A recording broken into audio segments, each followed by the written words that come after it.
सरोजा, क्यों भाग रहे आप हमसे? बीवी है हम आपकी। सरोजा हमें थोड़ा वक्त दो। कितना वक्त? 8 महीने हो गए हमारी शादी को, और आप तो हमें छूने से भी कतराते हैं। प्लीज बेकार की बहस करके हमारा दिमाग ना खराब करो। बेकार की बहस कर रहे हम आपसे। हमने तो आपके कुछ लगते हैं ना। माँ जी हमें हमेशा कहती रहती हैं कि दादी बना दो, दादी बना दो। क्या जवाब दे हम उन्हें? बताओ आप। नहीं जान देंगे हम आपको, नहीं छोड़ेंगे हम आपको, नहीं।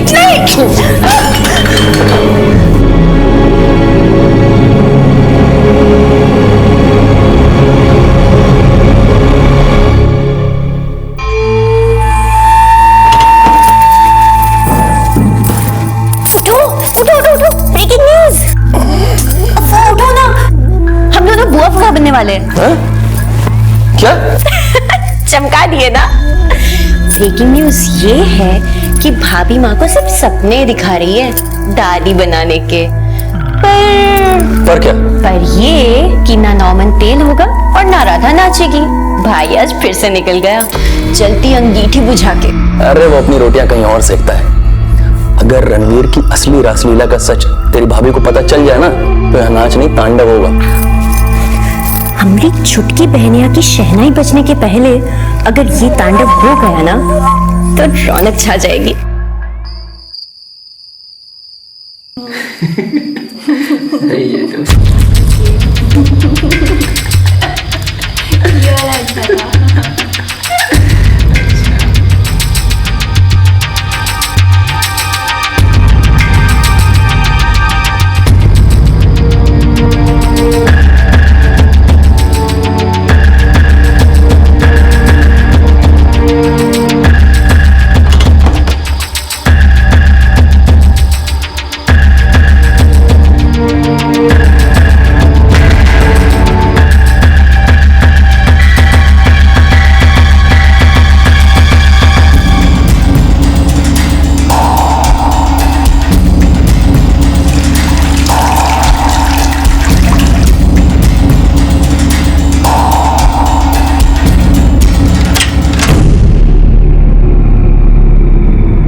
चुल्लू पर पानी में डूब मरने लायक भी नहीं रहे हम। बोल, क्यों शादी की है हमसे?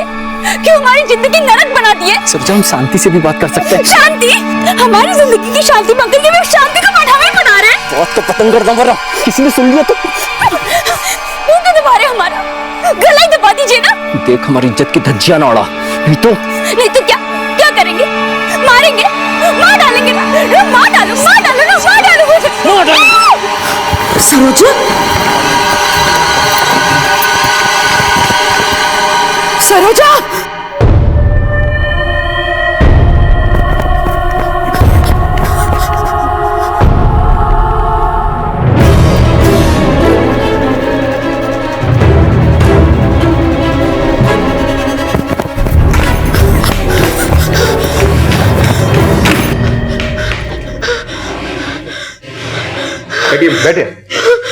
बैठिए आप बैठिए।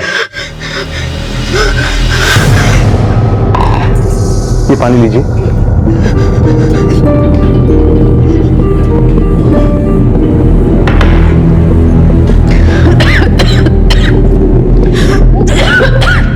बताइए क्या हुआ है?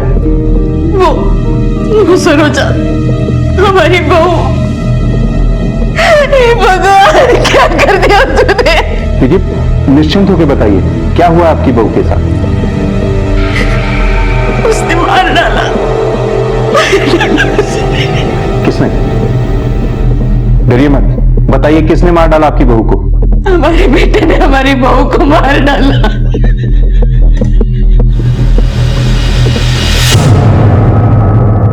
आज के दौर में माता पिता अपने बच्चों की छोटी मोटी गलतियों की चर्चा अपने सगे संबंधियों तक से करने से परहेज करते हैं। ऐसे में अगर एक मां अपने ही बेटे को हत्या के आरोप में सजा दिलवाने की पहल करे तो हैरानी होना लाजमी है।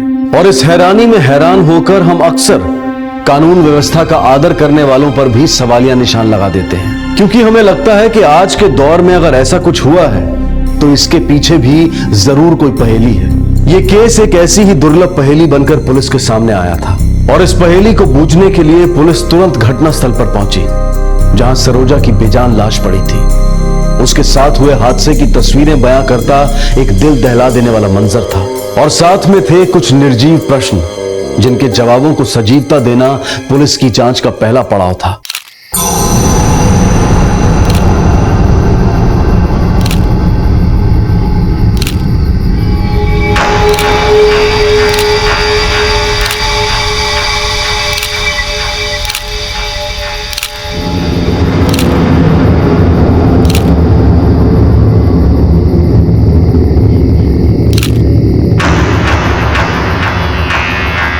बॉडी को पोस्टमार्टम के लिए भेज दें। सर।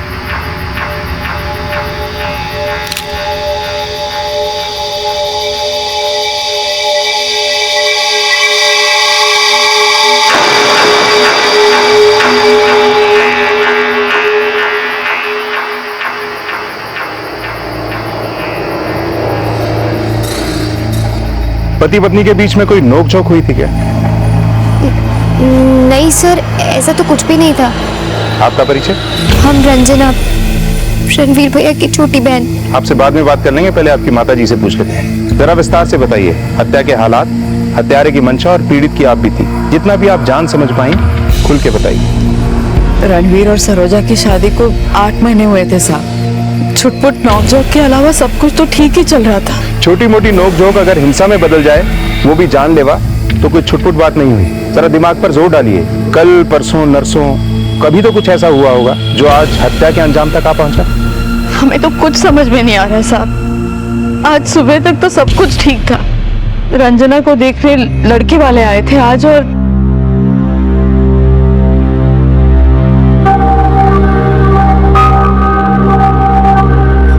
बहन जी, हमें रंजना बहुत पसंद है। आपने हमारा मान रखकर बहुत उपकार किया बहन जी, पर आप भी हमारा मान रख लेना अच्छे से। अभिलाष की मां ने दहेज की मांग की और इस बात को लेकर घर में तनाव का माहौल बन गया।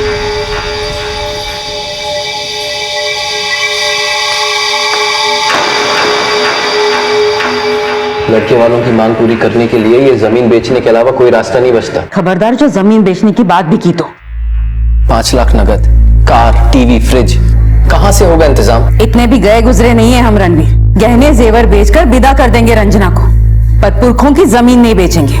माँ जी, दहेज देना और लेना दोनों अपराध है और हमें समझ नहीं आ रहा कि क्यों हम उन्हें सिरे से मना नहीं कर देते और अपनी रंजना के लिए कोई दूसरा अच्छा सा लड़का देख लेते हैं। हर कोई हमारी माँ की तरह तो नहीं होता ना, जो बिना दहेज लिए शादी के लिए मान जाए। रंजना, तो हमें ऊंचा बताकर अपनी भाभी को नीचा दिखाने की कोशिश मत कर। अरे माँ, वो अभिलाष भाग गया है, इसे उसी से शादी करना चाहती है, इसलिए बौखला गई है। हाँ दीदी, और वैसे भी हमारे जीजा जी से तो लाख गुना अच्छा ही है ना अभिलाष। रंजना, जबान संभाल के। 1 मिनट दीदी, हमें अपनी तरह समझने की कोशिश मत कीजिएगा आप। और वैसे भी हम इस घर से विदा होंगे तो ये सोच करके नहीं कि कल को अपने पति को यहाँ ले आए घर जमाई बनाकर। और एक बात हम सबको बता देना चाहते हैं कि जीजा जी को भी तो बहुत कुछ दिया था ना हमने, 3 लाख कैश, टीवी, फ्रिज, तो फिर हमें क्या कुछ भी नहीं देके विदा करेंगे यहाँ से? सुन रही हो अम्मा, गहने जेवर बेच के मामला सुलटने वाला नहीं है। और वैसे भी कौन सा धन्ना सेठ बना दिया उस जमीन ने हमें। बेचो उसे और जिसे जो चाहिए देके टंटा खत्म करो। मरते दम तक हम ये जमीन नहीं बेचेंगे रणवीर। एक काम करो, हमें जहर देकर मार डालो, फिर जिसे जो करना है वो करे।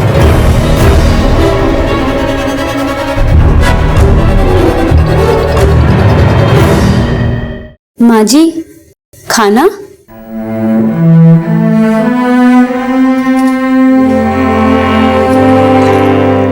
अपनी बहू को अनसुना करके आप हमारा अपमान भले ही कर लीजिए माँ जी, लेकिन उनका अपमान मत कीजिए। हम कभी किसी का अपमान नहीं करना चाहते बहू, पर इस घर में हमारे भावनाओं का हमेशा अपमान किया जाता है। आपको पता है माँ जी, भूखे पेट ना नकारात्मक विचार आते हैं और भरे पेट सकारात्मक। तू ना बहू है हमारी। कान तो छोड़िए हमारा, किसी ने देख लिया तो सोचेंगे कितनी अत्याचारी सास है हम। ये लीजिए माँ जी। बस सुशील और संस्कारी तो तू है ही बहू, पर चतुर भी बहुत। झट से हमारा गुस्सा शांत कर दिया। बस अब तेरी गोद भर जाए तो गंगा नहा ले। माँ बेटा बेटी के झगड़े का पति पत्नी के झगड़े से क्या वास्ता? कहीं ऐसा तो नहीं कि परिवार का झगड़ा रणवीर के सर चढ़ बैठा और उसने पति पत्नी की नोकझोंक में आग में घी का काम किया? हमने तो सरोजा को कभी भी ऊंची आवाज में बात करते नहीं सुना था साहब, बड़ी सहनशील थी वो। आज अचानक पता नहीं क्या हो गया जो रणवीर को इतना सुनाने लगी वो। सरोजा बोल क्या रही थी रणवीर से? क्यों शादी की है हमसे? क्यों हमारी जिंदगी नरक बना दी है? देख हमारी इज्जत की धज्जियां ना उड़ा, नहीं तो क्या करेंगे? हाँ, मारेंगे, मार डालेंगे ना, मार डालो ना, मार डालो मुझे, मार डालो। सरोजा, सरोजा,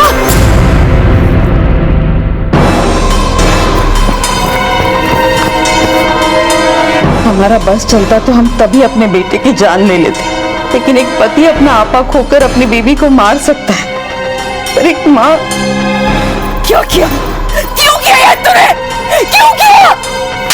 इसी दिन के लिए पैदा किया था तुझे, क्या कर डाला तूने रणवीर? चल अभी चल पुलिस के पास।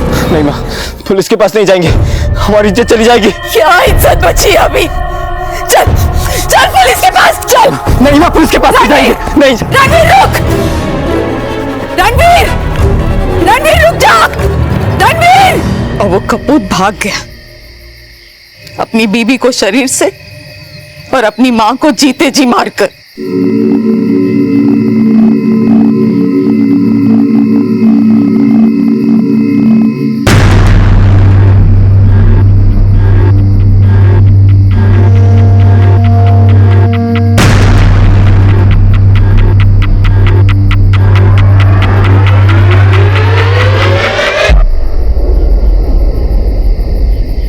तिवारी, इस घर के सभी सदस्यों के फिंगरप्रिंट्स लो, जूता चप्पल सबके निशान चाहिए मुझे। सर। सरोजा और रणवीर के रिश्ते पर आप कुछ टिप्पणी देना चाहेंगे? जी, जो जानता हूं साफ साफ बता देता हूं। रणवीर का ना किसी दूसरी औरत पे था चक्कर था, और हमें लगता है कि ये बात सरोजा को पता लग गई थी, इसीलिए ऐसा हुआ। कौन है ये दूसरी औरत? ये नहीं पता वो कौन है, बस एक दो बार उसकी परछाई को रणवीर भैया के साथ देखा था। परछाई से आपका मतलब? वो जब लोग दूर होते हैं और अंधेरे में होते हैं तो। मतलब वो रात में आती थी रणवीर से मिलने। अब ऐसे रिश्ते तो चोरी छिपे ही बनते हैं ना। इसका जिक्र अपनी माँ से किया आपने? जी नहीं, बल्कि हमने तो सोचा था हम खुद रणवीर भैया से बात करते हैं कि वो इस तरह भाभी को धोखा ना दे, लेकिन उसने तो उससे पहले ही भाभी को। नहीं, भैया भाभी की जान नहीं ले सकते। जान नहीं ली तो भाग क्यों गया? ऐसा हो सकता है वो माँ की गलतफहमी का शिकार हो गए। तुम्हारी माँ ने ही मियाँ बीवी के लड़ने की आवाज सुनी। सर, हमें लगता है कि उनके झगड़े का फायदा किसी दूसरे ने उठाया और भाभी को मारा है, और माँ को लग रहा है कि भैया ने मार दिया है भाभी को। ये दूसरा हो कौन सकता है? शायद विवेक जीजा जी। ये विवेक से तुम्हारी कोई दुश्मनी है या ऐसी? सब वो बिल्कुल अच्छे इंसान नहीं है। घर जमाई बनकर रहने का उनका मकसद है माँ की जमीन जायदाद पर हक जमाना। वो तो चाहते हैं कि भैया को फांसी हो जाए और सारी जायदाद वो अकेले हड़प जाए। तुम्हारी बड़ी दीदी मानसी, वो भी ऐसे ही सोचती है? सब वो उनसे भी बड़ी लालची है, और वैसे भी जीजा जी जो कुछ भी करते हैं उनके इशारों पर ही करते हैं। दोनों के दोनों चोर बन के बैठे हैं घर में। अभी कुछ दिन पहले ही दीदी ने भाभी के गहने तक चुरा लिए थे। माँ, हम सच कह रहे, सरोजा के गहने हमने नहीं चुराए। माँ, हम भी झूठ नहीं कह रहे। दीदी हमारे कमरे में गई थी। अरे तो कमरे में गए थे तो क्या चोर हो गए? किसी और ने चुराए होंगे तो। ठीक है, तो अपने कमरे की तलाशी दिलवाकर हमें आप झूठा साबित कर दीजिए। क्या हो क्या रहा है ये सब? कल की आई बहू घर की बेटी पर आरोप लगा रही है और आप सब खड़े चुपचाप सुन रहे हैं। तलाशी की बात सुनते ही जीजा जी ने ऐसा चिल्लत्तर मचाया घर में कि फिर माँ ने तलाशी लेना ठीक नहीं समझा और फिर अगले ही दिन जीजा जी ने अपने बैंक अकाउंट में पूरे 1 लाख रुपए जमा करवाए।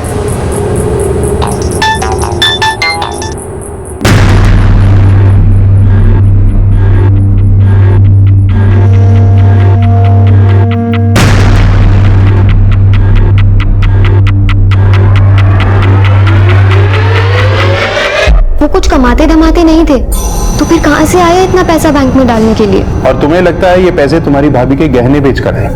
जी सर।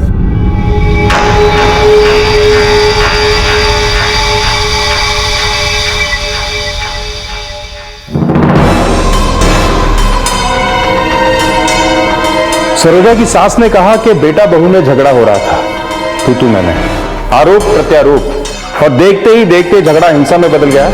झगड़ा करते वक्त दोनों आमने सामने थे और मां के मुताबिक सरोजा खुद चिल्लाई थी। सरोजा? फिर भी वार सरोजा की पीठ पर हुआ। यानी कि सर आप यही कहना चाहते हैं कि सरोजा की हत्या उसके पति रणवीर ने नहीं की। सरोजा के अलावा उसके ससुराल में 5 लोग हैं, लेकिन मां कह रही है कि सरोजा को उसके पति रणवीर नहीं मारा। हमारे बेटे ने हमारी बहू को मार डाला। लेकिन उसने अपने बेटे रणवीर को सरोजा को मारते हुए नहीं देखा। सरोजा! रणवीर के जीजा विवेक और बड़ी बहन मानसी का कहना है, साहब जब हम बाहर आए ना तो रणवीर वहां नहीं था। सरोजा की लाश और माँ थी वहां, और माँ रणवीर का नाम लेकर चिल्ला रही थी। विवेक और मानसी ने यह मान लिया कि रणवीर ही सरोजा को मारकर भागा है, लेकिन उसकी छोटी बहन रंजना ने यह नहीं माना।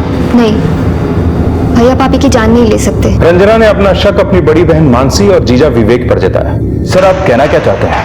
हम सरोजा के सास, ननद और जीजा सबका मनोविज्ञान समझने की कोशिश कर रहे हैं। बस एक बात खटक रही है कि आखिर एक माँ अपने बेटे को फांसी क्यों चढ़ाना चाहती? सरोजा के ससुराल में कोई भी दूध का धुला नजर नहीं आ रहा, बस ये इकलौती सास इतनी महान क्यों नजर आ रही है? और वो सरोजा का पति रणवीर, उसे फरार किया गया या वो खुद फरार हो गया?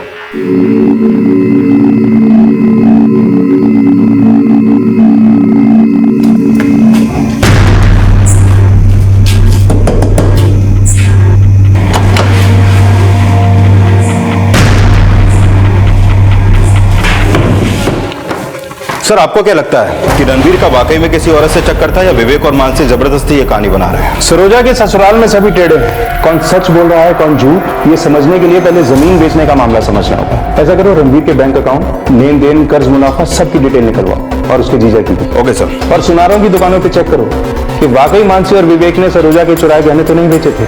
सर, सरोजा की हत्या की यह पहेली अब पारिवारिक रिश्तों के राज सामने ला रही थी। सवाल सवालों में उलझते जा रहे थे और करीबी रिश्ते अब बनावटी नजर आ रहे थे। सरोजा को इंसाफ दिलवाने के लिए अपने बेटे को सूली पर चढ़वा देने की एक मां की मंशा क्या वाकई उसकी महानता का परिचय दे रही थी, या फिर असलियत से अभी तक खुद उसका परिचय नहीं हुआ था? अपराध का आधार, अपराधी की मंशा, पीड़िता की आप बीती और हत्या का वृतांत समझने के लिए अब पुलिस को सरोजा के पति रणवीर की तलाश थी।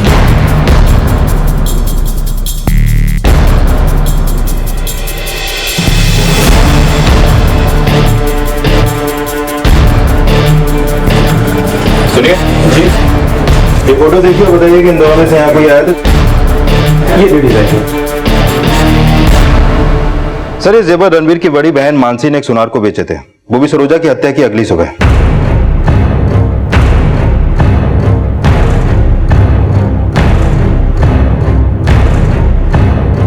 मतलब रंजना सही कह रही थी, मानसी और विवेक घर बैठे चोर ही हैं। सर, सरोजा की पोस्टमार्टम रिपोर्ट, हसिया घोप के उसकी हत्या हुई, लेकिन हसिया पर किसी की उंगलियों के निशान नहीं पाए गए। मतलब सरोजा की मौत कोई हादसा नहीं, बल्कि एक सोची समझी साजिश थी। ये पता चला वो पैरों के निशान किसके थे जो सरोजा की बॉडी के पास मिले थे।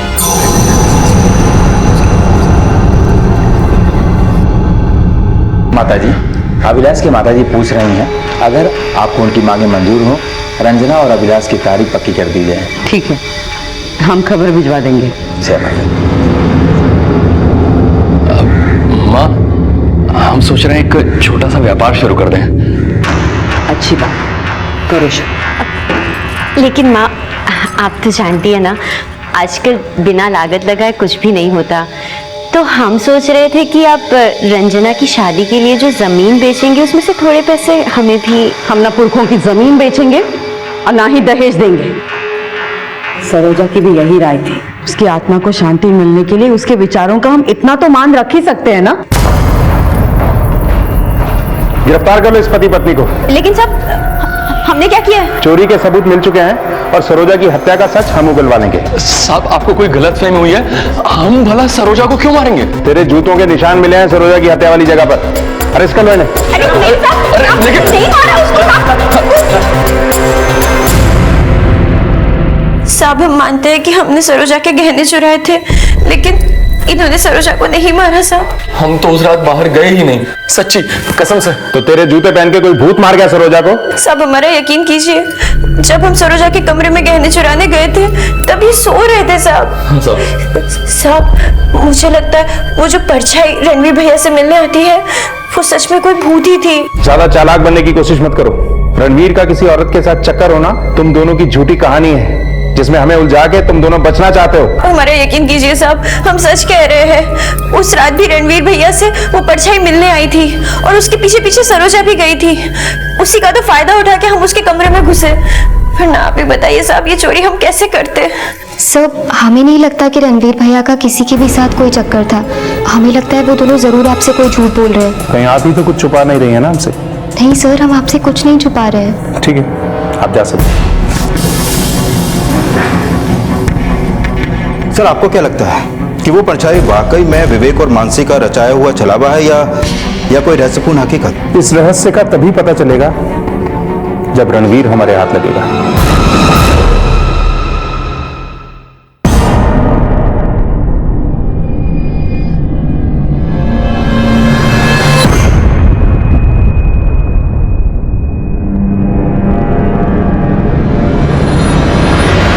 कौन? रणवीर? रणवीर रुको! रणवीर रुक जाओ! रणवीर! रणवीर! माँ क्या हुआ? वो रणवीर आया था यहाँ। रणवीर भैया? विवेक और मानसी की गिरफ्तारी के बाद सरोजा की सास का यह कहना कि रणवीर घर आकर जमीन के कागज चुरा कर ले गया है, पुलिस के मन में कई सवाल खड़े कर रहा था। अगर रणवीर को जमीन के कागज चुराने थे तो यह काम उसने सरोजा की हत्या से पहले क्यों नहीं किया? हत्या करके फरार होने वाला अपराधी चोरी करने के लिए घर वापस क्यों आया? सरोजा की हत्या की पहेली सुलझाने में जुटी पुलिस अब उसके ससुराल की पुश्तैनी जमीन के कागजात चोरी होने की वजह जानने की कोशिश में थी।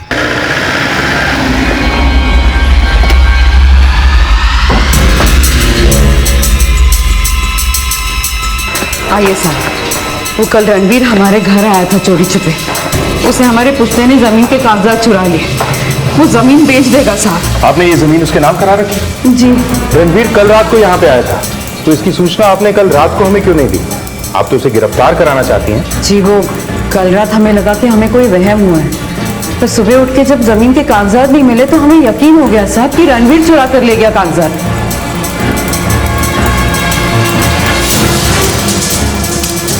हमें लग रहा है रणवीर की माँ ने खुद रणवीर को बुला के ये जमीन के कागज गायब करवाए होंगे। रणवीर की माँ पे नजर रखो और रणवीर की सारी कॉल डिटेल्स चेक करो। हो सकता है वो जमीन को बेचने की कोशिश करे।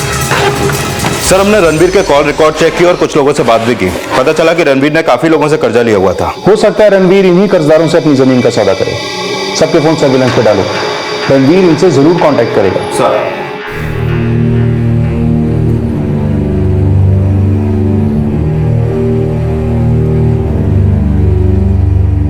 हम आपसे अभिलाष के बारे में कुछ बात करना चाहते हैं। हम जानते हैं बेटा तू अभिलाष को पसंद करती है, लेकिन माँ अभिलाष दहेज के खिलाफ है। हम मिले थे उससे, उसने कहा है कि वो अपने माँ बाप के खिलाफ भी जाने के लिए तैयार है। लेकिन बेटा हाँ, हम कह रहे हैं ना, हमारे साथ रहने के लिए वो अपने माँ बाप से भी अलग हो जाएगा। बस उसने कहा है कि हम उसके साथ मंदिर में जाकर शादी कर लें। अगर तेरी इसी में खुशी है तो हम मना नहीं करेंगे बेटा, हम खुद तुम दोनों की शादी करवाएंगे। काश इस खुशी में पूरा परिवार साथ होता, लेकिन सब बिखर गए। सर आज सुबह मंदार नाम के एक साहूकार को रणवीर ने कॉल किया था उसने आज शाम को चंदौली बाजार में उसे मिलने के लिए बुलाया है।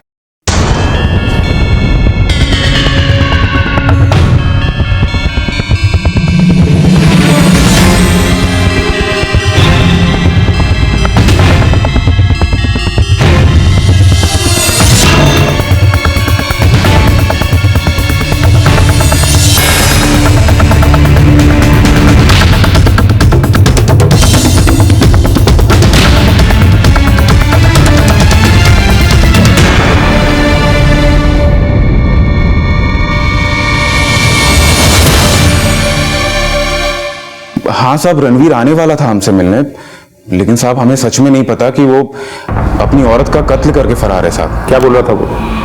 साहब कई दिनों से अपनी जमीन बेचने की बात कर रहा था साहब। हम तो उसे बयाना भी देने वाले थे, लेकिन हमारी उससे मुलाकात नहीं हुई और आज सुबह अचानक से उसका फोन आ गया। कब से जानते हो उसे? बचपन से साहब। उसका किसी औरत से कोई चक्कर था? चक्कर ही चक्कर था साहब। शहर में अक्सर एक चकले में जाया करता था और वहां की किसी वैश्या के साथ उसका टांका भी भिड़ा था साहब। क्या नाम है उसका? साहब दिव्या। उस चकले का एड्रेस दो। साहब अब वो वहाँ रहती नहीं, 6 महीने पहले ही वहाँ से काम छोड़ के चली गई है। बेटा, वो मैं ये चाह रहे थे कि शादी के बाद तुम और अभिलाष यहीं रह लो। आप चाहते तो हम भी यही है कि आपको कभी अकेला ना छोड़े, पर आप जानती है ना, अभिलाष दहेज लेने के भी खिलाफ है, तो उसे घर जमाई करने के लिए कैसे भूल सकते हैं हम। जिस लड़की का जिक्र रणवीर की बहन कर रही थी, हो सकता है वो दिव्या ही हो और रणवीर इस वक्त उसी के साथ हो। एक एनजीओ की हेल्प से दिव्या का पता चला है उसने 6 महीने पहले प्रोस्टिट्यूशन छोड़ दिया था और उसके बाद से वो गिरना बस्ती में रह रही है।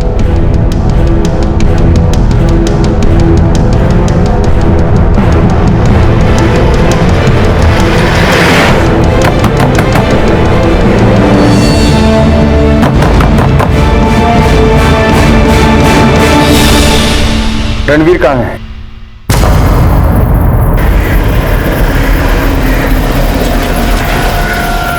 बहुत सुंदर लग रही है तुम। हाँ माँ, पर भैया आज यहाँ होते तो। नाम मत ले उसका, उसने हमारे बहू का कत्ल किया। रणवीर ने नहीं मारा सरोजा को, सास ने मारा है अपनी बहू को। ले चलो माता जी को। एक मिनट सर, आपको जरूर कोई गलतफहमी हुई है सर। माँ क्यों मारेंगी भाभी को? ले चलो माता जी को। तू डर मत रंजना, ये पुलिस वाले चाहे कुछ भी सोचे, पर भगवान जानता है कि हमने सरोजा से कभी ऊंची आवाज में बात तक नहीं की, तो उसे क्या मारेंगे?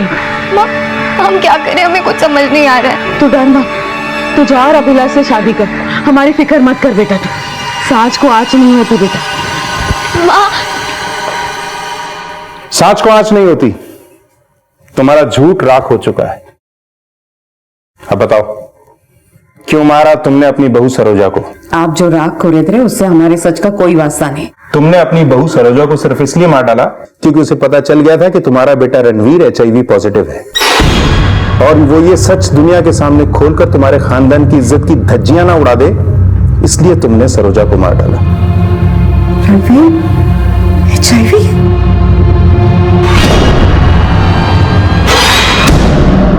रणवीर कहाँ है?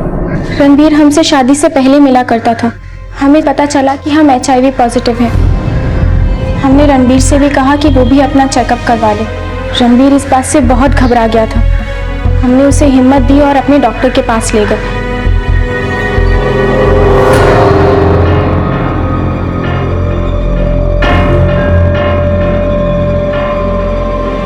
रणवीर भी हमारी तरह HIV पॉजिटिव निकला। सिर्फ तुम्हारी वजह से हम HIV हो गए। अरे 1 हफ्ते बाद हमारी शादी है। समझ में नहीं आ रहा हम क्या करें। तुम ही बताओ ना हम क्या करें अब। रणवीर तुम ये शादी मत करो। अगर तुमने ये शादी कर ली तो तुम्हारी बीवी भी तुम्हें वैसे ही कोसेगी जिस तरीके से आज तुम हमें कोस रहे हो। लेकिन रणवीर अपने घर वालों से सच बोलने की हिम्मत नहीं जुटा पाया और उसने शादी कर ली। पर हाँ, उसकी एक अच्छी बात थी कि उसने अपनी बीवी के साथ कोई संबंध नहीं बनाया। मतलब शादी के बाद भी वो तुमसे मिला करता था? नहीं सर, हम सिर्फ फोन पर बात किया करते थे। वो चाहता था कि हम मिलते रहें, लेकिन सर हम नहीं चाहते थे कि वो फिर से हमारी वजह से किसी मुसीबत में पड़ जाए। उस लड़की की बात की पुष्टि करने के लिए हम उस डॉक्टर से भी मिले जिससे रणवीर अपना इलाज करवा रहा था, और वहां इस बात की पुष्टि हुई कि सरोजा की मौत के बाद भी तुम रणवीर से मिल रही थी। जी हाँ, रणवीर का इलाज हम ही कर रहे हैं।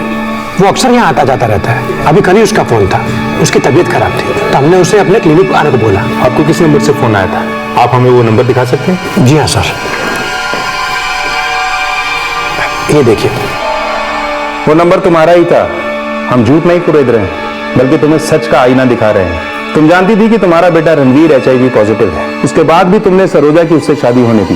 जब सरोजा को तुम्हारे बेटे की सच्चाई पता चली तो तुमने सरोजा को जान से मरवा दिया और उसकी हत्या का आरोप अपने बेटे पर सिर्फ इसलिए मर दिया क्योंकि तुम्हें लगता था कि रणवीर कुछ ही दिनों का मेहमान है। अपनी जमीन के कागज तुमने खुद रणवीर को बेचने के लिए दिए। अपने आप को महान बताने के लिए तुम अपने बेटे को पकड़वाने की नौटंकी कर रही थी, जबकि सच्चाई ये है तुम इतनी दकियानूसी हो कि HIV पॉजिटिव होने को तुम हत्या के अपराध से भी ज्यादा घिनौना समझती। अब बताओ, कहां छुपाया है रणवीर को?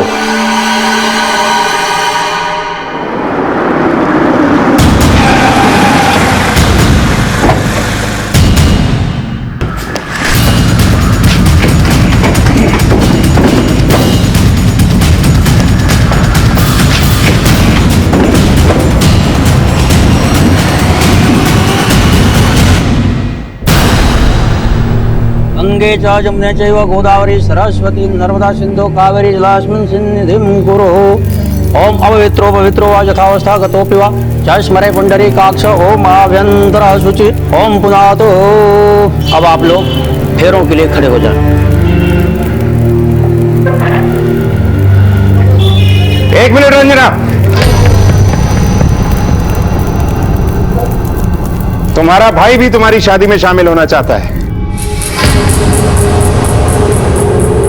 अब बताओ, रणवीर को कहां छुपा रखा है? हमें नहीं पता, नहीं पता हमें। सर, हमें पता लग गया कि रणवीर इस वक्त कहां है। जहां रणवीर रह रहा था, हमें पता चला वो जगह अभिलाष ने इसे दिलवाई थी और तुम दोनों वहां इससे मिलने जाते थे। अब ये शादी का गठबंधन उतारो और हथकड़ियां पहन लो। अरेस्ट कर लो इन्हें।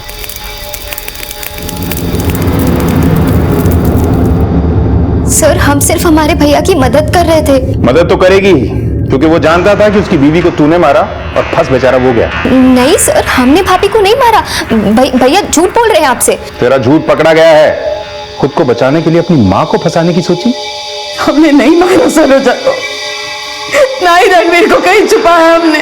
फिर तुम्हारे फोन से 25 नवंबर को किसने फोन किया था रणवीर को? उस दिन जब अपनी माँ के साथ शादी की शॉपिंग के लिए गई तो तूने खुद अपनी माँ से उनका फोन मांगा था, फिर उन्हें अकेला छोड़कर कहीं गायब हो गई। अपनी माँ की आंखों में धूल झोंककर तूने ही जमीन के कागज चोरी किए थे और अपने भैया के आगे जिद करके जबरदस्ती अपने नाम करवाए। सरोजा की मर्डर वाले स्पॉट पर जो जूतों के निशान मिले थे वो विवेक के ही थे, लेकिन तेरे घर के पीछे से होकर वो तेरे कमरे की खिड़की तक जाते थे। हमें पहले दिन से ही शक था कि जूते तो विवेक के ही थे, लेकिन उन्हें पहनकर तू ही ये कांड कर सकती है। लेकिन पहले विवेक और मानसी और उसके बाद अपनी माँ के खिलाफ एक के बाद एक सबूत खड़ा करती रही, जिससे कि हमारा शक तेरे ऊपर जाए ही नहीं। अब सब कुछ बताती है या धुलाई करवाऊं? हाँ, हम नहीं मारा है भाभी को। हमें पता चल गया था कि भैया HIV पॉजिटिव है। डॉक्टर की क्लिनिक से बाहर आते देख लिया था हमने उन्हें।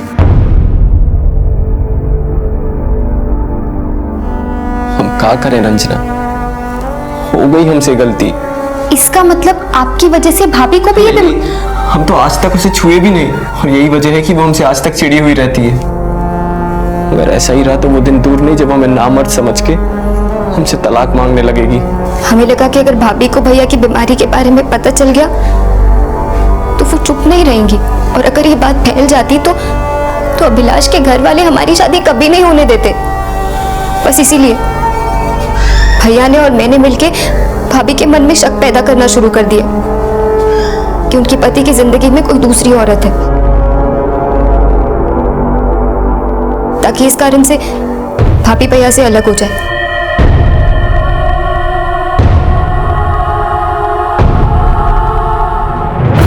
पर एक दिन भाभी को भैया के HIV पॉजिटिव होने का पता चल गया।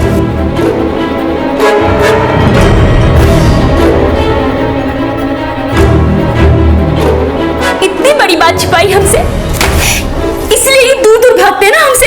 हमें माफ कर दो सरोजा। माफ कर दे? हम अभी इसी वक्त इस घर से जा रहे हैं। तलाक लेंगे हम आपसे। सरोजा, सरोजा, सरोजा, सरोजा हमारी बात सुन। सरोजा, सरोजा, हमारी बात सुन, हमारी बात सुन। भैया की एक सुनने के लिए भी तैयार नहीं थी वो, तो हमने खुद ही उन्हें मारने की ठान ली और जानबूझकर हमने विवेक जीजा जी के जूते पहने।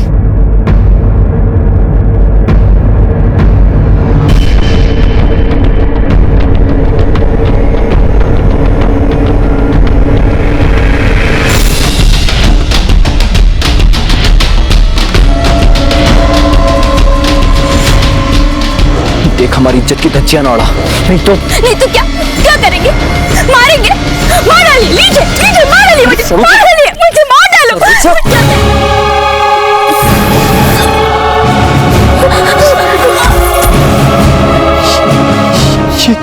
ये क्या किया तूने? भैया आप भाग जाइए। सरोजा,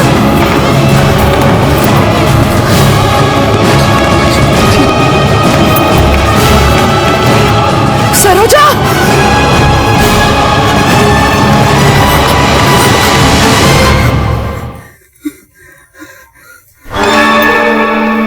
माँ ने भैया को देख लिया था और जब उन्हें आत्मसमर्पण करने के लिए कहा तो वो डर के भाग गए।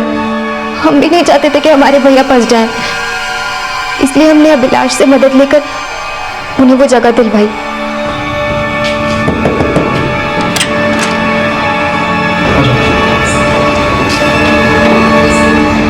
फिर हमने ही भैया के कपड़े पहनकर माँ के कमरे से वो कागज चुराए ताकि माँ के दिमाग में ये शक पैदा हो जाए कि भैया ही वो कागज चुरा कर भाग गए।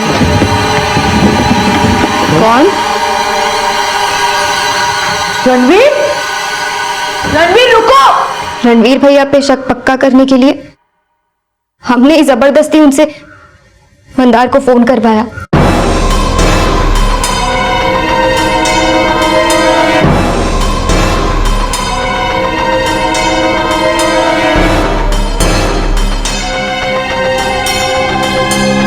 और बाद में वो पेपर्स अपने नाम करवा लिए।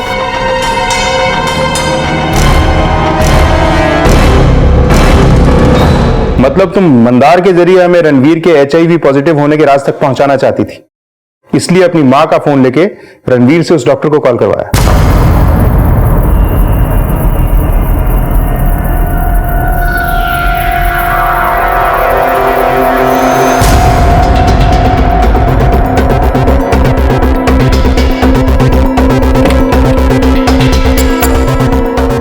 लेकिन हमने अभिलाष की और तुम्हारे मां के फोन की लोकेशन एक ही पाई। इससे हम समझ गए कि इस सब में अभिलाष का भी कुछ ना कुछ लेना देना जरूर है। और फिर रणवीर हमारे हाथ लगा और तुम्हारी सारी पोल पट्टी खुल गई।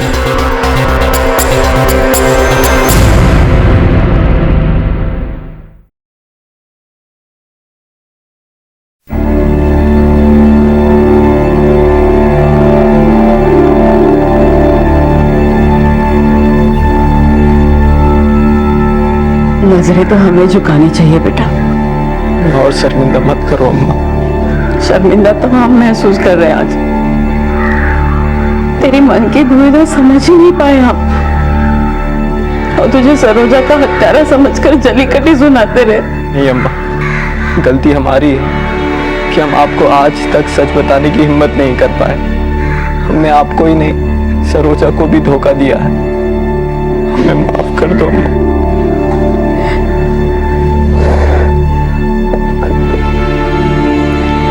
देर से ही सही, तो तेरे इसी सच ने हम दोनों के बीच जितनी भी गलतफहमियां थी ना, सारी दूर कर दी बेटा। और हम माँ बेटों को फिर से मिला दिया। देखा सच का असर। सच्चा दृश्य अगर आईने में देखा जाए तो विपरीत आकार का नजर आता है। अगर किसी झूठे के नजरिए से देखा जाए तो सच साजिश नजर आता है। और सच अगर चुप्पी साध ले तो बोलबाला झूठों का हो जाता है। माना कि सांच को आंच नहीं होती, लेकिन हम ऐसी नौबत ही क्यों आने दें कि हमारे सच को परखने के लिए उसे आंच दिखाने की जरूरत पड़े। HIV पॉजिटिव होना कोई अभिशाप नहीं है। दूसरी बीमारियों की तरह यह भी एक बीमारी है। लेकिन चिंता की बात यह है कि हमारे देश में आज भी HIV पॉजिटिव इंसान को गलत नजर से देखा जाता है। हैरानी की बात यह है कि आज की पीढ़ी के कई पढ़े लिखे लोग भी HIV पॉजिटिव इंसान को नीची नजर से देखते हैं। रंजना ने अपने HIV संक्रमित भाई को इतना लाचार बना दिया कि वो ना चाहते हुए भी उसके हाथों की कठपुतली बनकर रह गया। HIV एड्स को लेकर आज भी लोगों के मन में कई तरह की भ्रांतियां हैं। लोग इसे छुआछूत की बीमारी समझते हैं। इसके बारे में बातचीत करने से भी परहेज करते हैं। आज भी इसके बारे में जागरूकता की कमी है। रणवीर जैसे न जाने कितने लोग अपने HIV संक्रमित होने के बारे में अपने परिवार को भी बताने से डरते हैं, लेकिन किसी बीमारी को छुपाने में उसका समाधान नहीं है। पर रणवीर सच बताने की हिम्मत नहीं जुटा पाया और सरोजा से शादी करने की भूल कर बैठा। हमारी भूल की सजा अगर किसी निर्दोष को मिल जाए तो हमारी भूल किसी अपराध से कम नहीं। बाद में अपने आप को कोसने से बेहतर है कि पहले ही अपनी सच्चाई का परिचय दें और जो भी हालात सामने आए निडर होकर उनका सामना करें। अब मैं अनूप सोनी आपसे विदा लेता हूं। फिर मुलाकात होगी अगले एपिसोड में एक और चौंका देने वाले केस के साथ। तब तक अपना और अपने परिवार का ख्याल रखें और देखते रहें क्राइम पेट्रोल डायल 100। सबक एक को सीख हम सबको। जय हिंद।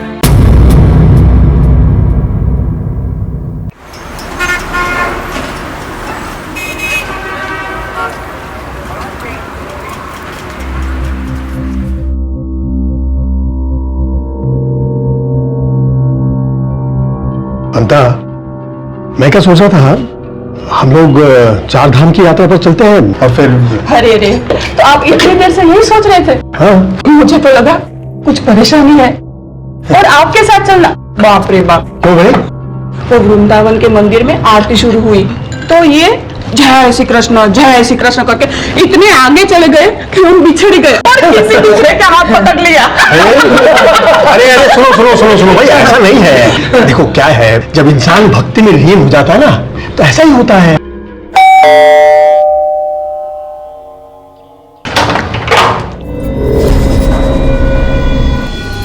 जी, समीर पटेल कौन है? मैं हूं समीर पटेल, बोलिए। तुम्हारे पत्नी के मर्डर के जुर्म में हम तुम्हें गिरफ्तार कर रहे हैं।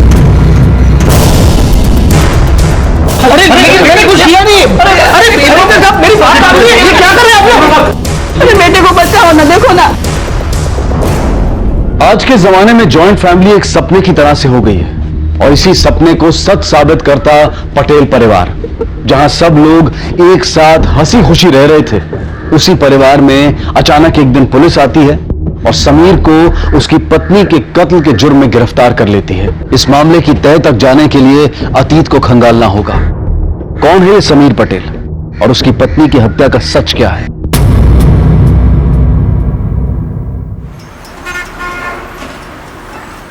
पिक्चर बहुत अच्छी थी ना? सलोनी को अच्छा लगा? हाँ मम्मा, बहुत अच्छा लगा। हेलो, हाँ रोशिश भाई। अरे नहीं रोशिश भाई, पिछली बार आपकी 6 साड़ियों में डिफेक्ट निकला था। अरे पता है, लेकिन इससे ग्राहक भी तो टूटते हैं ना। ठीक है, आप भेज दीजिए। ओके। समीर, अभी टाइम ही क्या हुआ है? इतने जल्दी घर जाके क्या करेंगे? चलो थोड़ा और घूमते हैं। हाँ पापा, गोला गोला वाला, मुझे गोला खाना है। चलो गोला खाएंगे। ये बन गया? हाँ बन गया। ले लो, मैं बाइक निकालता हूँ। हाँ?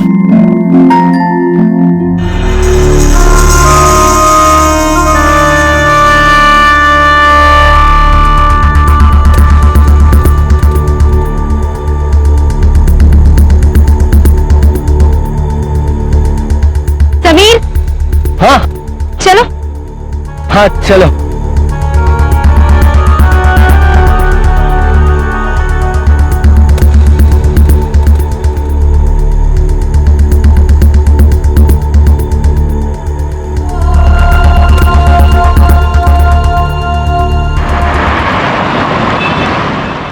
मैं निकलता हूँ, कल सुबह जल्दी काम पर जाना है। Okay, see you. Hi, I'm Aliona. याद आया? Remember? Oh yes. Hi. How are you? Long time. यार, समीर, मैं प्रॉब्लम में हूँ। सिर्फ तुम मेरे को हेल्प कर सकता है। हेल्प करेगा ना? हाँ हाँ बिल्कुल, बोलो। ये एड्रेस पे मैं हूँ, कल आना। ठीक है, मैं कल आता हूं।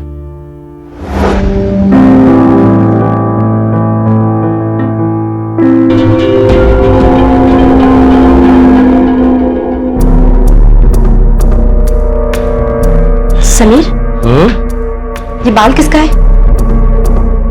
मेरा तो नहीं है। बाल पता नहीं किसका है। अरे यार, इतना दिमाग क्यों दौड़ा रही हो? आ गया होगा कहीं से। अब सो जाते ना यार, कल सुबह जल्दी उठना है। हाँ, गुड नाइट।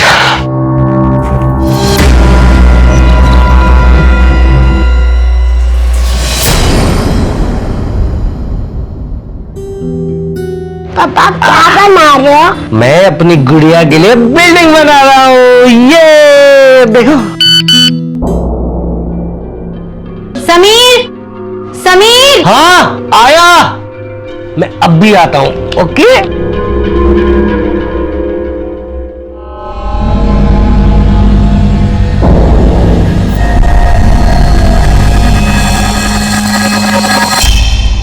क्या हुआ?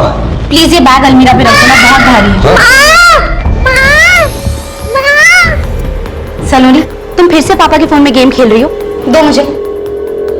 मैंने आपको कितनी बार कहा है कि सलोनी के हाथ में फोन मत दिया कीजिए।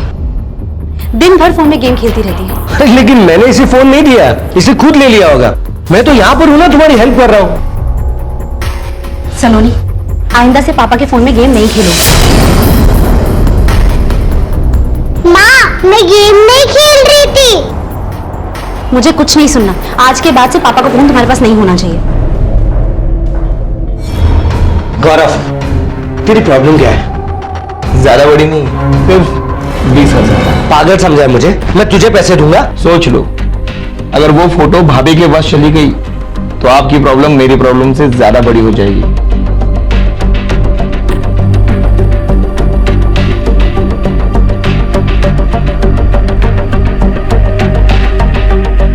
ये ले, शर्म आनी चाहिए तुझे। अपने भाई को ब्लैकमेल करता है। शर्म बहुत कोशिश की पर आई ही नहीं। बाय द वे, पैसों के लिए थैंक यू।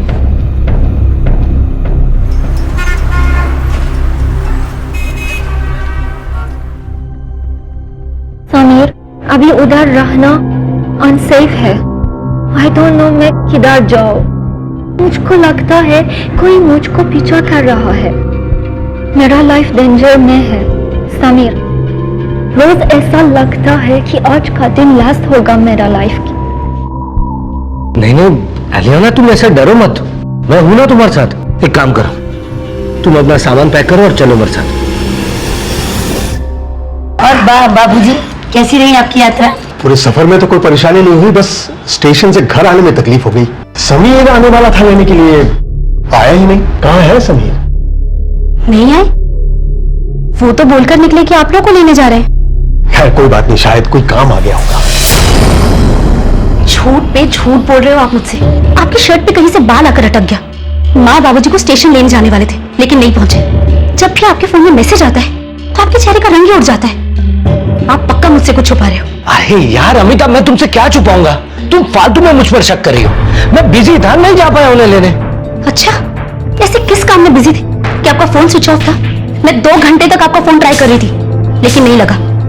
आखिर आप क्या छुपाने की कोशिश कर रहे हो?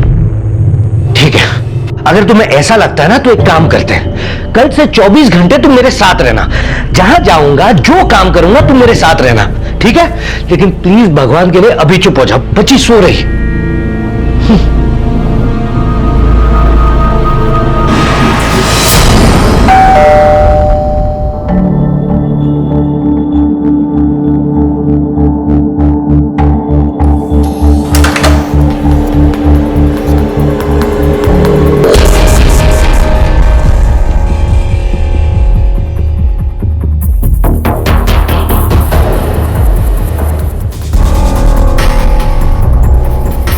Come in.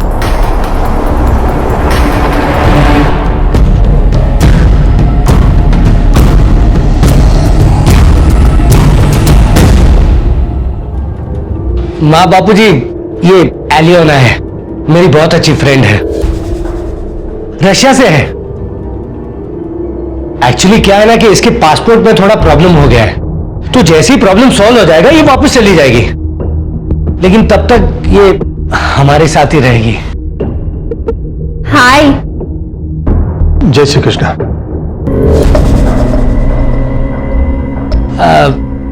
अमिता, इन्हें गेस्ट रूम में ले जाओ। शील टेक यू। शंकर, बैग ले लो।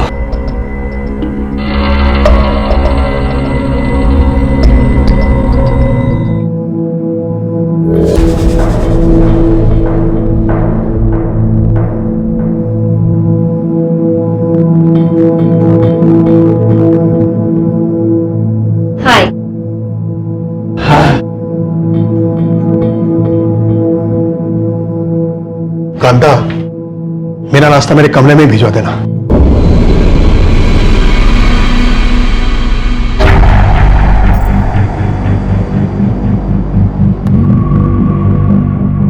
Good morning.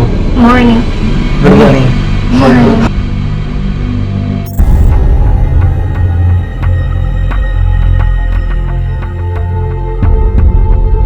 You look beautiful. Your name also. आप मुझसे हिंदी बोल सकते हैं, मैं समझती हूँ, बोलती भी हूँ थोड़ा थोड़ा। You know हिंदी थोड़ा थोड़ा, I know English थोड़ा थोड़ा। बड़ी अंग्रेजी झाड़ी जा रही थी उस तिरंगन के सामने, जोक पे जोक सुनाए जा रहे थे। मेहमान से खातिरदारी तो करनी पड़ेगी ना। सारी जिम्मेदारी तो तुम्हारी ही है। उस हिसाब से बाबूजी तो तुम्हारे बिल्कुल बदतमीज हुए, वो तो उस तिरंगन की तरफ देखते भी नहीं है। देखा नहीं तुमने? Oh, Samir, I'm really happy. Oh, okay, okay. I'm ready. Yeah. Sameer मुझे पिक करने आ रहा है पासपोर्ट ऑफिस के लिए।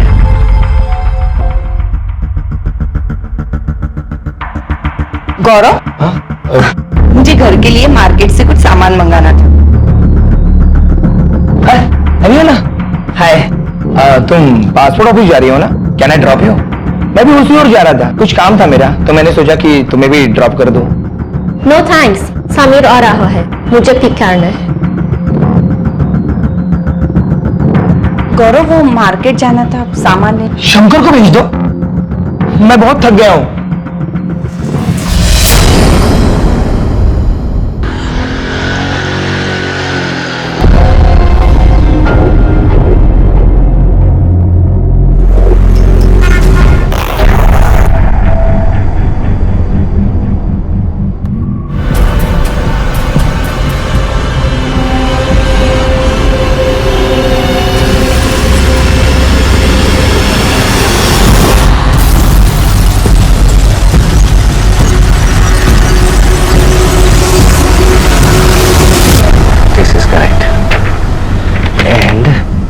I think we have the right papers.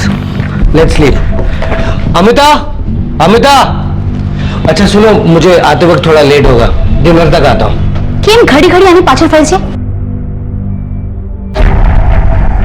तारू શું माथું खराब થઈ ગયું છે? हर बात का उल्टा मतलब क्यों निकालती हो? इसके पहले भी इसके सारे काम हाथ पकड़ के करवाते थे, जब देखो तब उसके पीछे घूमते रहते हो। अमिता यार, छोड़ो यार। अलियोना, लेट्स गो, कम। अमिता ने क्या कहा? नहीं कुछ नहीं, वो कह रही थी कि डिनर तक वापस आ जाए। कम, वी गेटिंग लेट।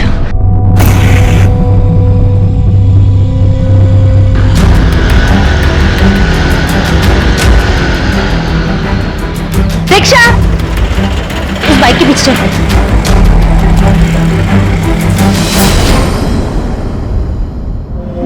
एलियोना, तुम अमिता के बारे में कुछ भी मत सोचो, वो बस थोड़ी सी इनसिक्योर है और कुछ भी नहीं। नॉट ओनली अमिता, घर में सबको मेरे आने की वजह से प्रॉब्लम है, स्पेशली घर की लेडीज।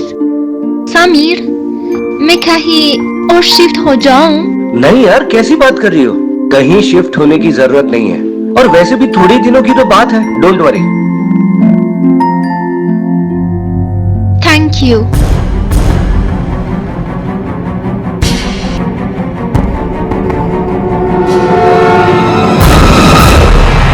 कहते हैं इंसान को उसकी जुबान से नहीं बल्कि उसके कर्मों से पहचानना चाहिए। किस परिस्थिति में कोई इंसान किस तरह से बर्ताव करता है, इससे उसको और उसके व्यक्तित्व को जांचा जा सकता है। अल्योना के घर में आने से घर के सभी मर्दों के ईमान डोल गए थे और दूसरी तरफ थी घर की महिलाएं जो इस भूचाल में अपनी गृहस्थी को डगमगाते हुए देख रही थी। अमिता की समस्या इससे भी बड़ी थी। उसके मन में शक पैदा हो गया था जो यकीन में बदलता जा रहा था कि समीर और अल्योना का दोस्ती से परे जरूर कुछ और भी संबंध है। पर वो संबंध क्या थे? कौन थी अल्योना? अचानक कहां से और क्यों आ गई थी? किस वजह से उसकी जान खतरे में थी और समीर उसे इस खतरे से कैसे बचा सकता था? क्या समीर वाकई सिर्फ दोस्ती के नाते निस्वार्थ भाव से अल्योना की मदद कर रहा था या बात इससे कहीं और गहरी थी? और इस गहराई के परिणाम क्या हो सकते थे? क्या यह किसी भयानक अंत की शुरुआत थी जिसकी आहट किसी ने नहीं सुनी थी? बस बहुत हो गया। अब इस फिरंगन का कोई ना कोई हल तो निकालना ही पड़ेगा। अमिता, अगर तुमने शुरू से ही समीर पर नियंत्रण रखा होता ना तो आज ये नौबत ना आती। जबरदस्ती हमारे सिर पे बिठा रखा उस फिरंगन को लाके। भाभी, आपका रसीक भैया पे कितना कंट्रोल है वो तो सबको दिख ही रहा है। अमिता, अगर खुद के कपड़े गंदे हो ना तो जरूरी नहीं है कि दूसरे के कपड़ों पे भी कीचड़ उछाली जाए। मैं कीचड़ नहीं उछाल रही हूँ, सच बोल रही हूँ। क्या आपको नहीं पता रोज शाम को 7 बजे रसीक भैया घर पर आकर क्यों बैठ जाते हैं? मुझे तो लगता है पूरे के पूरे कुएं में ही भाग मिली हुई है।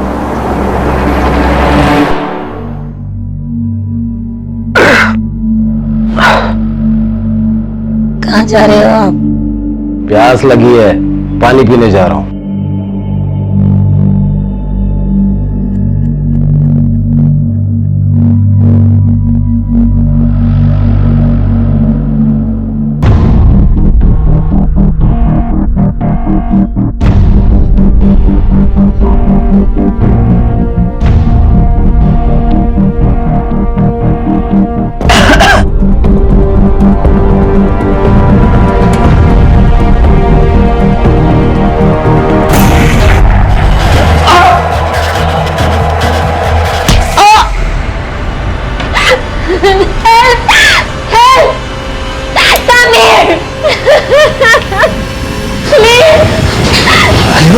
क्या हुआ?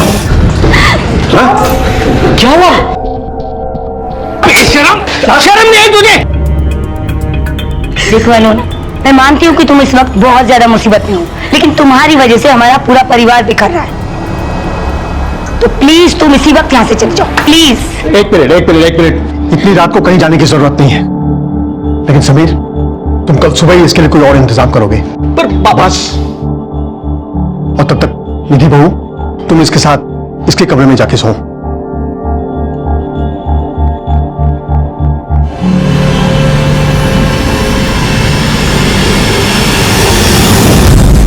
अल्योना एक विदेशी लड़की जिसने किसी मुसीबत में होने की वजह से पटेल परिवार के घर में पनाह ली थी।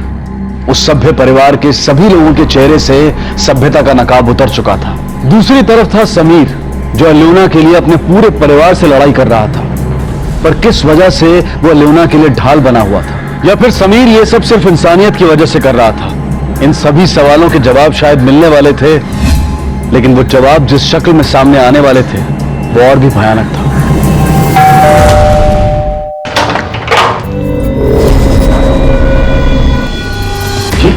समीर पटेल कौन है? लो समीर पटेल, बोलिए। तुम्हारी पत्नी के मर्डर के जुर्म में हम तुम्हें गिरफ्तार कर रहे हैं। अरे मैंने कुछ किया नहीं। अरे मेरी बात आ रही है, ये क्या कर रहे हैं आप लोग? अरे बेटे को बचाओ ना, देखो ना।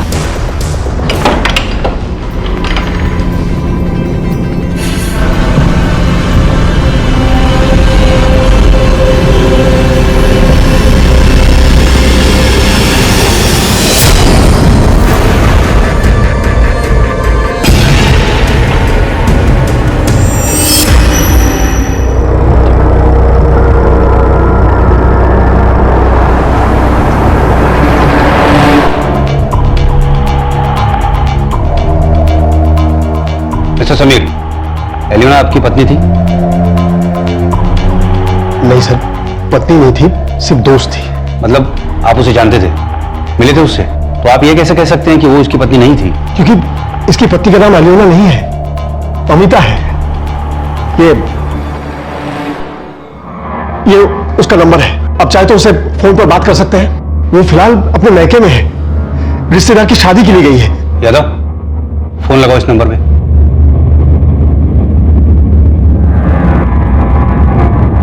सर, फोन स्विच ऑफ आ रहा है।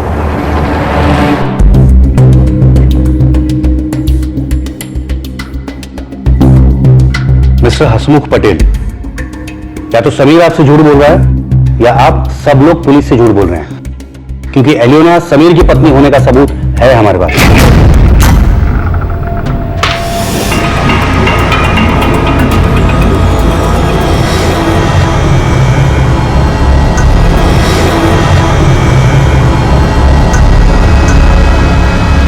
सर, अंदर डाल इसको, और आप लोग प्लीज घर जाइए, अभी हमारा मेहमान है। सर मेरी बात सुनिए सर, एक बार चलिए। सर, मैंने कुछ किया नहीं है सर, प्लीज।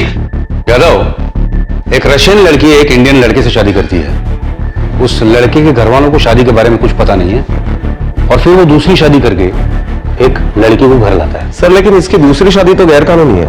एलियोना को पूरा पटेल परिवार जानता है, और उसका मर्डर हुआ ये किसी को पता नहीं चला, वो भी इतनी बेरहमी से। सर, एलियोना के सीने पर चाकू से लगातार वार किए गए, खून बहने की वजह से उसकी मौत हुई है। डेड बॉडी के आसपास कोई हथियार भी नहीं मिला। बॉडी डिकम्पोज होना शुरू हुई है, इसका मतलब है मर्डर 2-3 दिन पहले किया गया। तुमने उसका होटल में पूछताछ की थी ना, कुछ पता चला वहां से? सर, मैंने वहां पर भी पूछताछ की, लेकिन उस होटल में एलियोना ने पहली बार चेक इन किया था, इसलिए वहां कोई रिकॉर्ड नहीं मिला। हाँ सर, लेकिन एलियोना के बैग से जो 2 लाख रुपए हमने बरामद किए, मैंने फिंगरप्रिंट्स के लिए वो भेज दिए। ये पटेल परिवार के हर मेंबर की मोबाइल टावर लोकेशन और कॉल रिकॉर्ड सब मंगवाओ, सबसे पूछताछ करो, कोई छूटना नहीं चाहिए। ये समीर जितना सीधा बन रहा है उतना है नहीं, 2-2 शादियां की हैं इसने। और एक बात सर, जिस दिन एलियोना का मर्डर हुआ उसी दिन समीर की दूसरी पत्नी मायके चली जाती है। कुछ अजीब नहीं है ये? उस पर नजर रखो, और जैसे ही वो वापस आए उसे पूछताछ करो। प्रॉब्लम तो है इस फैमिली में।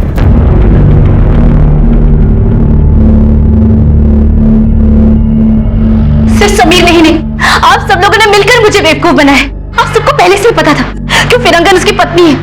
आप सब लोगों ने मिलकर मुझे धोखा दिया, मेरी जिंदगी बर्बाद कर दी। अब मैं क्या करूं, कहां जाऊं इसे लेकर? अमिता, विश्वास करो हमारा, पूरे घर में किसी को पता नहीं था कि समीर ने उससे शादी कर ली है, और ये वक्त रोने का, घबराने का नहीं है। उसे तुम्हारी जरूरत है, हम सबकी जरूरत है। देखो, घर के झगड़े तो हम बाद में भी निपटा सकते हैं ना, पर अभी समीर को बचाना बहुत जरूरी है। इस बात को समझो तुम।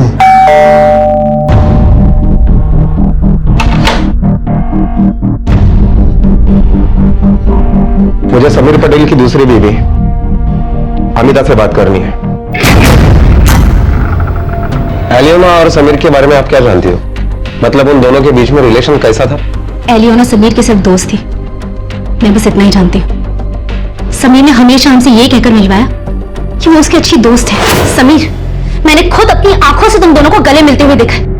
यार अमिताभ, यार गले मिलने से चक्कर चलने लगता है क्या? मुझे कुछ नहीं सुनना, उसे अभी के अभी हमारे घर से निकालो, नहीं तो ये सफेद चुड़ैल हमारा घर तोड़कर जाएगी।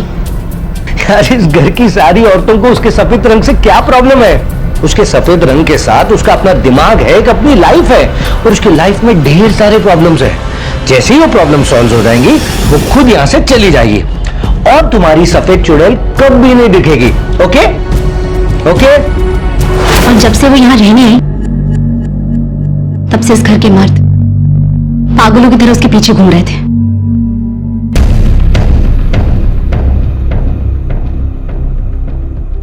जिस दिन एलियोना का कत्ल हुआ उसी दिन आप भी अपने मायके चली गई थी। आप ये कहना चाहते हैं कि मैं? तुम्हें पता है तुम अपने ही बिछाए जाल में फंस गए हो।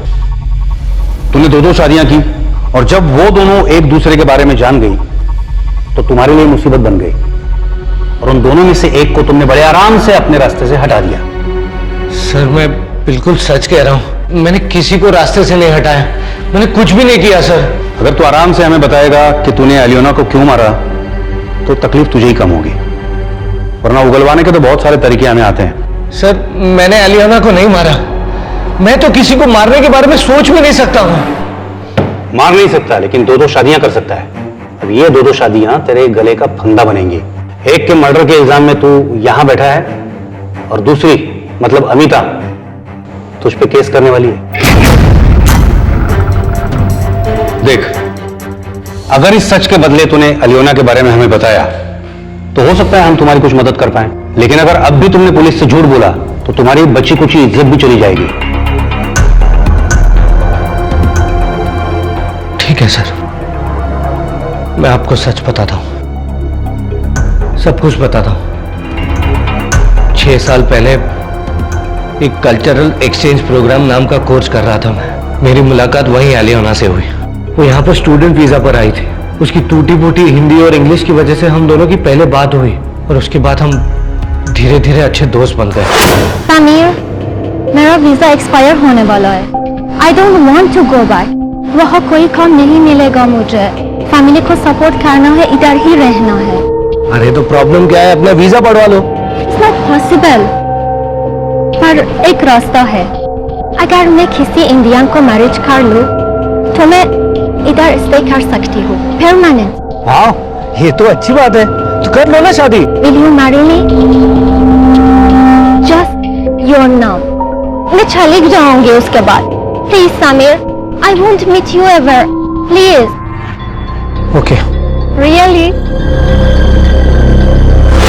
बस सर, उसके बाद हमारा कोर्स पूरा हो गया और उसके वादे के अनुसार वो कभी मुझे मिली, ना ही कभी मैंने उसके बारे में सुना।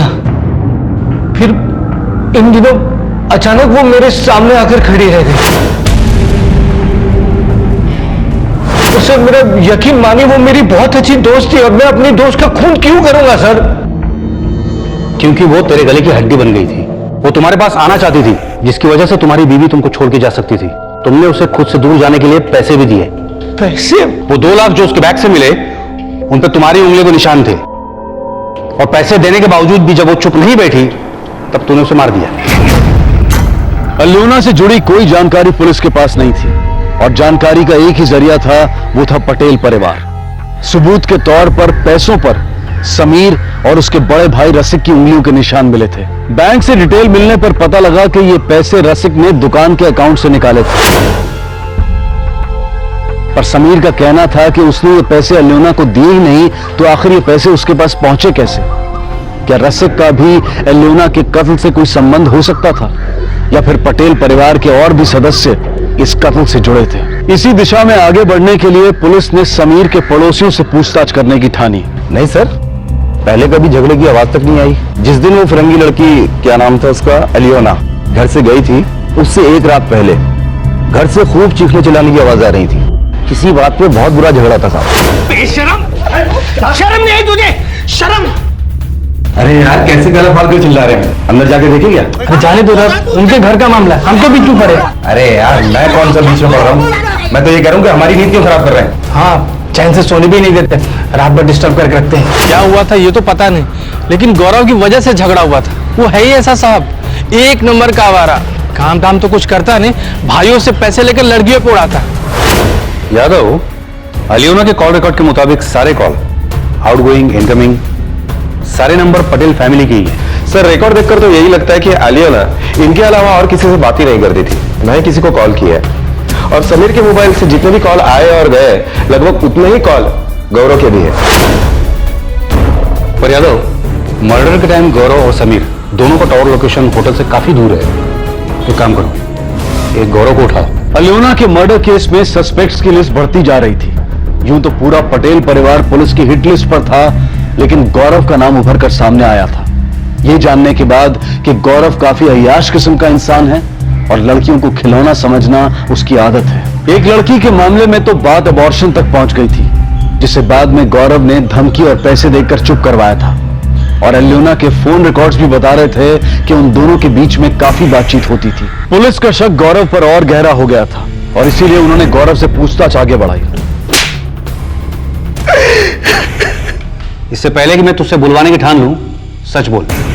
कॉल रिकॉर्ड से यह पता चलता है कि तू दिन रात उसे फोन किया करता था। नहीं सर, मैं सच बोलता हूँ, मैंने उसे कभी कॉल नहीं किया। बता दो सर, बता दो, मारो मत सर, सब सच सच बता दो, मारो मत।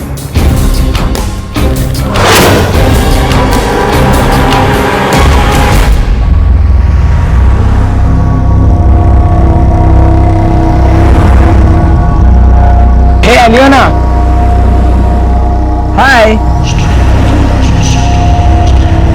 हे, इट्स गिफ्ट फॉर यू, तुम्हारे लिए है, लो ना। मैंने बोला था नहीं चाहिए। नहीं चाहिए? Why don't you understand? Please go. अरे तुम्हें मेरा गिफ्ट नहीं चाहिए? ऐसा क्या है समीर भैया में कि तुम उसके साथ चिपकती हो और मुझसे दूर भागती हो? हे, बहुत प्यार से बोल रहा हूँ, प्लीज ले लो। अगर दोबारा ऐसा किया तो समीर को बोलूंगी। चीप डरती हूँ।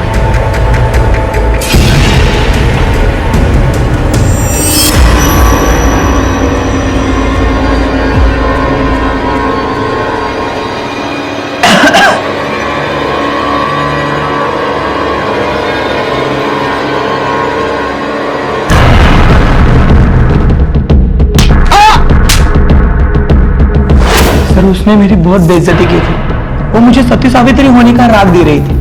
फिर मुझे पता चला कि समीर भैया ने उसे पैसे दिए, तो मैंने सोचा मैं भी पैसे दूं तो वो मान जाएगी, तो मैंने उसे पैसे भी ऑफर किए सर, लेकिन वो फिर भी नहीं मानी। और इसी बात का बदला लेने के लिए, और जो तुझे चाहिए था वो तुझे मिल नहीं रहा था, इसी वजह से तूने उसको मार दिया। सर अरे यकीन करो, मैंने उसे नहीं मारा, और सर जब से वो हमारे घर से गई है उसके बाद से मैंने उसे कभी देखा भी नहीं सर।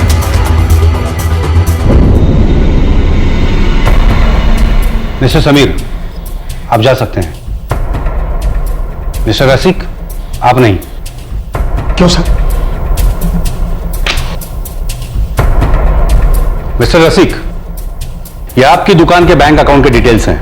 झूठ बोलने की तो सोचना भी मत, क्योंकि हमें पता है कि ये 2 लाख रुपए तुमने अपने अकाउंट से निकाले, और यही 2 लाख रुपए एलियोना के पर्स से बरामद हुए, जिस पे तुम्हारे उंगलियों के निशान मिले हैं। अब सीरियस सच बता, ये पैसे एलियोना के पास कैसे आए? सर मुझे लगा कि ये पैसे समीर ने एलियोना को दिए थे। एक दिन उसने मुझसे कहा था कि एलियोना बहुत मुसीबत में है और उसे पैसों की सख्त जरूरत है, तो मैंने पैसे अकाउंट से निकाले और दुकान में रख दिए थे। और जब अगले दिन आकर उस जगह पे देखा तो पैसे नहीं थे। मुझे लगा कि समीर ने एलियोना को दे दिए होंगे। तुमने समीर से पूछा नहीं पैसे दिए या नहीं? सर उतना मैंने जरूरी नहीं समझा। पटेल परिवार के लगभग सभी पुरुष किसी न किसी रूप में एलियोना से जुड़े थे। गौरव ने एलियोना का फायदा उठाना चाहा था, रसिक ने जो बैंक से पैसे निकाले थे वो एलियोना के पास मिले थे, और समीर, उसने तो एलियोना को कानूनन अपनी पत्नी बनाया था। इनमें से कोई तो था जो पुलिस से झूठ बोल रहा था और जिसका ताल्लुक एलियोना के कत्ल से था, या फिर इनके अलावा कोई और भी था जो एलियोना के कत्ल को अंजाम दे चुका था और अब तक पुलिस की नजरों से बचा हुआ था। संदिग्ध कई थे लेकिन सबूत किसी के खिलाफ नहीं था, और फिर पुलिस के हाथ कुछ ऐसा लगा जिसने सबके होश उड़ा दिए। सर एलियोना के दूसरे नंबर के कॉल रिकॉर्ड्स आ गए। ये नंबर देखिए सर किसका है। पटेल फैमिली के इस मेंबर के बारे में हमने सोचा ही नहीं था। यादव, हम जो सोच रहे थे, मुझे लगता है ये केस उसका उल्टा ही निकलने वाला है। उठा लो इसको, खातिरदारी करते हैं इसकी। कितनी हैरानी की बात है कि हम तुम्हारे बेटों से पूछताछ करते रहे और तुम्हारी तरफ देखा तक नहीं। अब तू अपनी कहानी खुद सुनाएगा या हम सुनाएं? बता दो सर, सब कुछ सच सच बता दो। वो मीरा रोड में एक इवेंट के नाम पर एक एस्कॉर्ट एजेंसी है। मैं एक बार वहां चला गया और तब से मुझे रशियन लड़कियों की लत सी लग गई। मैं अक्सर एलियोना के पास जाता था सर। मैं उसका रेगुलर क्लाइंट था।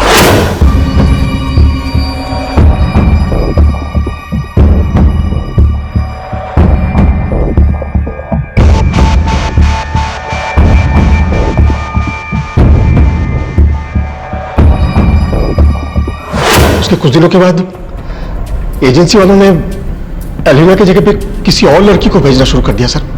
शायद ये उनका पॉलिसी हो। एलियोना का नंबर भी चेंज हो गया था सर।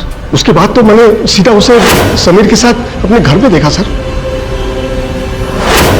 सर मैं तो बस इतना चाहता था कि वो जल्द से जल्द मेरे घर से चले जाए सर, लेकिन मैं उसे मारने के बारे में सोच भी नहीं सकता सर।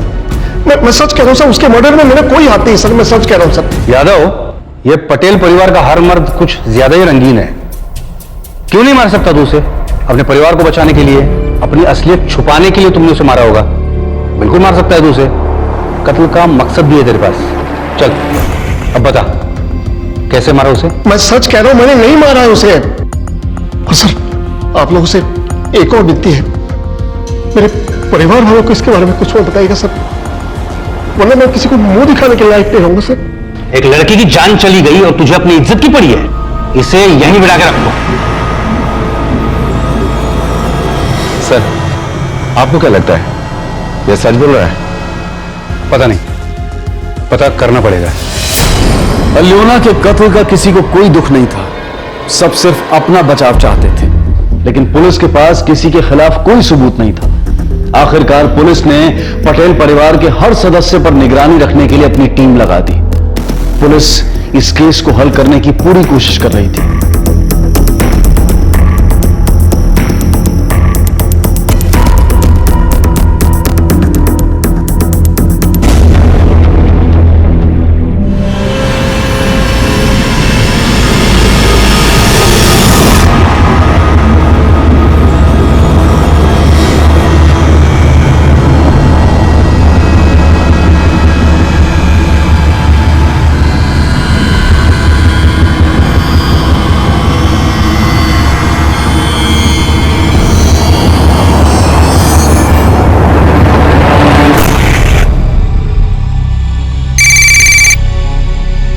हेलो सर, वो मंदिर के अंदर गई।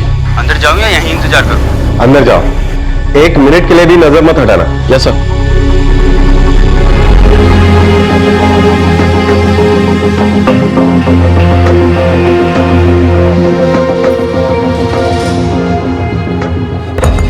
सर, मुझे और तो कोई बात अजीब नहीं लगी, लेकिन एक बात जरूर अजीब थी कि मलाड से रोज मीरा रोड मंदिर जाना, जबकि मलाड में भी बहुत सारे मंदिर। यादव, चलो इस पुजारी से मिलते हैं। इस औरत को आप जानते हैं? हाँ, ये अपने पति के साथ मंदिर आते हैं, दोनों पति पत्नी पूरा सत्संग सुनते हैं, फिर कुछ देर मंदिर में बैठते हैं और फिर चले जाते हैं। हाँ, अभी कुछ दिन पहले दोनों में किसी बात को लेकर तू मैं जरूर हुई थी। आपके मंदिर में सीसीटीवी लगा है? हाँ, है ना।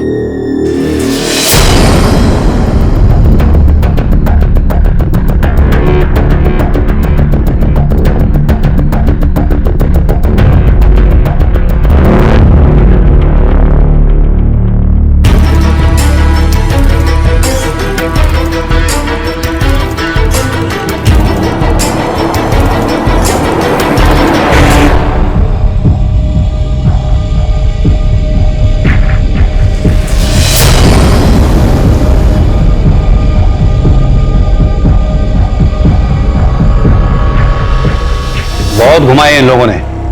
यादव, इन दोनों को एक साथ उठा के लेके आओ। हमें पता है तुम्हारा और गौरव का नाटक, पति पत्नी बन के मंदिर जाना और भी बहुत कुछ। हमें सिर्फ ये पता करना है कि तुम दोनों ने अलियोना के साथ क्या किया, उसे क्यों और कैसे मारा। सर, ये आप मुझसे क्या क्यों पूछ रहे हैं? मेरे कुछ समझ में नहीं आ रहा। अच्छा, मतलब तुम आसानी से नहीं बोलोगी। देखा मैं सर, यादव को बोलो उसको कुछ खर्चा बने दे, हड्डियां तोड़ दो उसकी। Okay sir. अगर तुझे सचमुच की मार नहीं खानी है तो चिल्ला, जोर से चिल्ला, चिल्ला।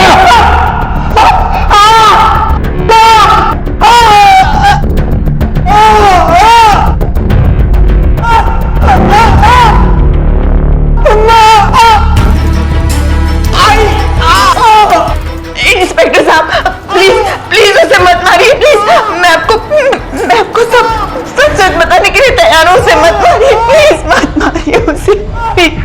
रुक जाओ यादव। मैं और गौरव एक दूसरे से प्यार करते थे। गौरव, तुम घर वालों को हमारे बारे में कब बताओगे? क्या कब बताओगे? अरे, हमारे बारे में, हमारे रिश्ते के बारे में। मैंने अब तक तुम्हारा इंतजार किया है और तुम जानते हो ना, मेरे घर वाले भी कब से मेरे पीछे पड़े, दूसरी शादी कर लो, दूसरी शादी कर लो। तो कर लेती हूँ, क्यों नहीं? क्योंकि मैं तुमसे प्यार करती हूँ। प्लीज यार, ये प्यार व्यार का नाटक प्लीज बंद करो। मैं सब जानती हूँ, तुम उस फिरंगन के चक्कर में ही यही सब कर रहे हो ना। अच्छा हुआ तुम खुद ही समझ गए, वरना मैं ही तुम्हें बताने वाला था कि अब अब बहुत हो गया, अब तुम ये रिश्ता विश्ता सब भूल जाओ, खुद आगे बढ़ो और मुझे भी आगे बढ़ने दो। हाय, तुम पासपोर्ट ऑफिस जा रही हो? Can I drop you? मैं भी उसी ओर जा रहा था। एलियोना मेरे और गौरव के बीच कांटा बन चुकी थी। देख रही हूँ मैं कि किस तरह उस फिरंगन के पीछे लात टपकाकर घूमते रहते हो। एक बात कान खोलकर सुन लेना, मैं उस चुड़ैल के साथ तुम्हें कभी नहीं जाने दूंगी, चाहे इसके लिए मुझे कुछ भी करना पड़े।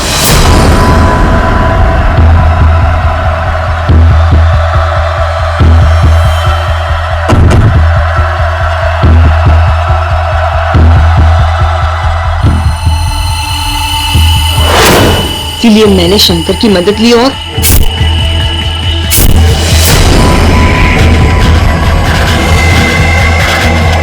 हेलो, काम हो गया। ठीक है। मारिक, लेके जाओ इसको।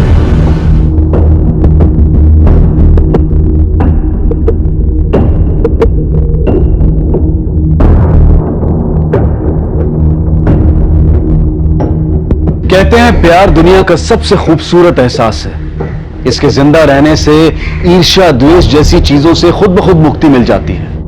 तो फिर निधि अपने आप को इस बेवजह की नफरत से अलग क्यों नहीं कर पाई? वो इसलिए क्योंकि वो जिसे प्यार समझ रही थी वो प्यार था ही नहीं। वो दरअसल पागलपन, हवस और अकेले रह जाने के डर का कुछ मिला जुला रूप था। इस पागलपन, हवस और नाजायज रिश्तों की लड़ाई में बेचारी अल्योना बेवजह हार गई।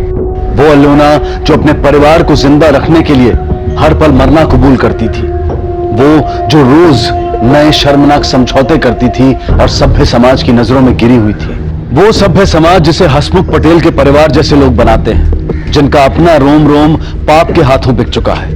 इस पूरे जायज नाजायज रिश्तों के खेल में घाटा सिर्फ अल्योना और समीर को उठाना पड़ा। अल्योना ने इस नुकसान की भरपाई अपनी जान देकर की और समीर ने अपनी दोस्त गवाकर। समीर जो अल्योना की मदद करना चाहता था, एक सीधा सच्चा इंसान था। उसे शायद अब किसी रिश्ते पर कभी भरोसा नहीं होगा। अब मैं अनूप सोनी आपसे विदा लेता हूं, फिर मुलाकात होगी अगले एपिसोड में और खुलासा करेंगे एक और जुर्म का। तब तक अपना और अपने परिवार का ख्याल रखें और देखते रहें क्राइम पेट्रोल डायल 100। सबक एक को सीख हम सबको। जय हिंद।